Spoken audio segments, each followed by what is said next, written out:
Selamat pagi, pemirsa Embon Surgawi. Mari kita sambut pagi yang indah ini dengan membaca dan merenungkan akan kebenaran firman Tuhan yang saya ambil di dalam Keluaran 3 ayat 11 sampai 12. Yang saya beri judul Jurus Mengelak Anak Tuhan. Tapi sebelumnya mari kita berdoa bersama-sama. Tuhan, pada saat ini kami akan mendengar dan merenungkan akan firman-Mu. Apa yang Tuhan ingin sampaikan, berbicaralah kepada kami untuk kami dapat mengerti, memahami, dan menjadi pelaku firman di dalam kehidupan kami. Terima kasih Tuhan untuk kesempatan ini. Di dalam nama Tuhan Yesus saja kami berdoa. Amin. Saudara, salah satu jurus mengelak ketika seorang diajak untuk melayani Tuhan adalah dengan perkataan saya tidak bisa apa-apa. Sebenarnya ini jawaban yang cukup menyedihkan dari seseorang yang sudah menerima Yesus. Menyatakan bahwa tidak ada yang bisa diberikan dari dirinya untuk melayani Tuhan, itu sangat-sangat menyedihkan. Ketika Tuhan memanggil Musa, Musa menyatakan dirinya pasti tidak mampu melakukan apa-apa. Tugas panggilan Allah itu sebuah mission impossible bagi dirinya. Jurus mengelak Musa dan mengatakan siapakah aku ini, tampaknya seperti Musa itu rendah hati. Tapi sebenarnya Musa sedang merendahkan Tuhan. Musa melihat dirinya itu bukan siapa-siapa. Ia merasa dirinya tidak akan berhasil, pasti gagal. Padahal Tuhan yang memanggilnya. Atau dengan kata lain Musa berkata, Tuhan, masa engkau tidak tahu? Saya ini orang gagal. Cari orang lain saja. Hidup Musa pada masa lalu memang beberapa kali mengalami kegagalan. Tetapi Tuhan tetap memakainya. Pemilihan Tuhan itu begitu ajaib. Terkadang melampaui pikiran manusia. Tetapi Dia tidak pernah salah memilih. Pemilihan Tuhan selalu benar. Mengapa? Karena ada dua alasan. Yang pertama, pemilihan Tuhan selalu disertai dengan penyertaan-Nya. Oleh sebab itu Tuhan berkata kepada Musa, bukankah aku akan menyertai engkau? Itu ada di dalam ayat 12. Tuhan tidak meyakinkan Musa dengan berkata, kamu pasti bisa, kamu punya potensi besar, kamu hebat, kamu luar biasa. Tidak, Tuhan tidak mengatakan itu. Tetapi Tuhan mengatakan, bukankah aku menyertai engkau? Mengapa Tuhan mengatakan itu?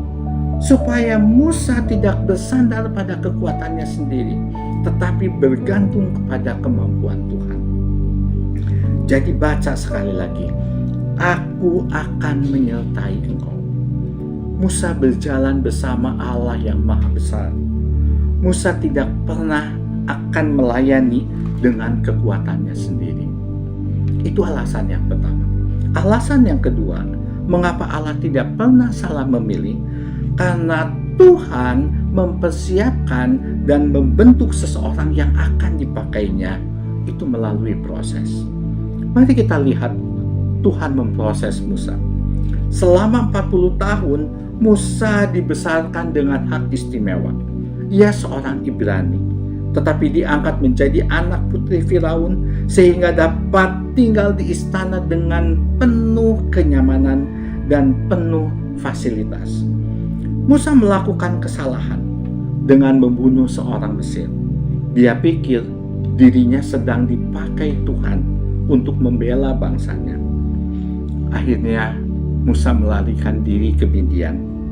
Musa hidupnya berubah 180 derajat. Dari seorang pangeran menjadi gembala kambing domba milik mertuanya Jitro. Selama 40 tahun lagi Musa diproses oleh Tuhan sehingga Musa menjadi seorang yang lembut hatinya. Tuhan mempersiapkan dan memperlengkapi Musa. Hal ini tidak pernah terpikirkan oleh Musa. Padahal semuanya itu sedang direncanakan oleh Tuhan sebelum memanggil Musa. Demikian juga dengan kita. Proses pembentukan pasti dialami oleh setiap kita pengikut Tuhan.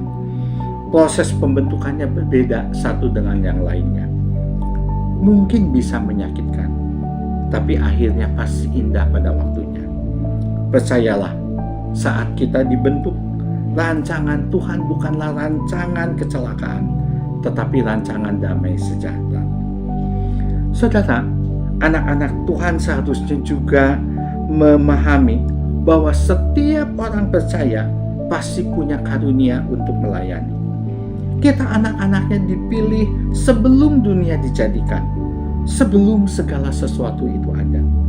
Kita bisa melayani Tuhan, karena Tuhanlah yang memberikan karunia itu kepada setiap orang percaya.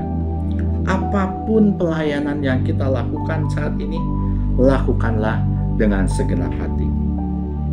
Kita dapat memperhatikan saudara seiman yang sedang kesusahan. Kita dapat memberikan semangat kepada orang yang sedang terpuruk. Kita dapat memberitakan Injil melalui media sosial kepada mereka yang belum percaya. Saudara, jangan keluarkan jurus mengelak untuk menolak. Melayani, tetaplah tulus melayani Tuhan. Amin.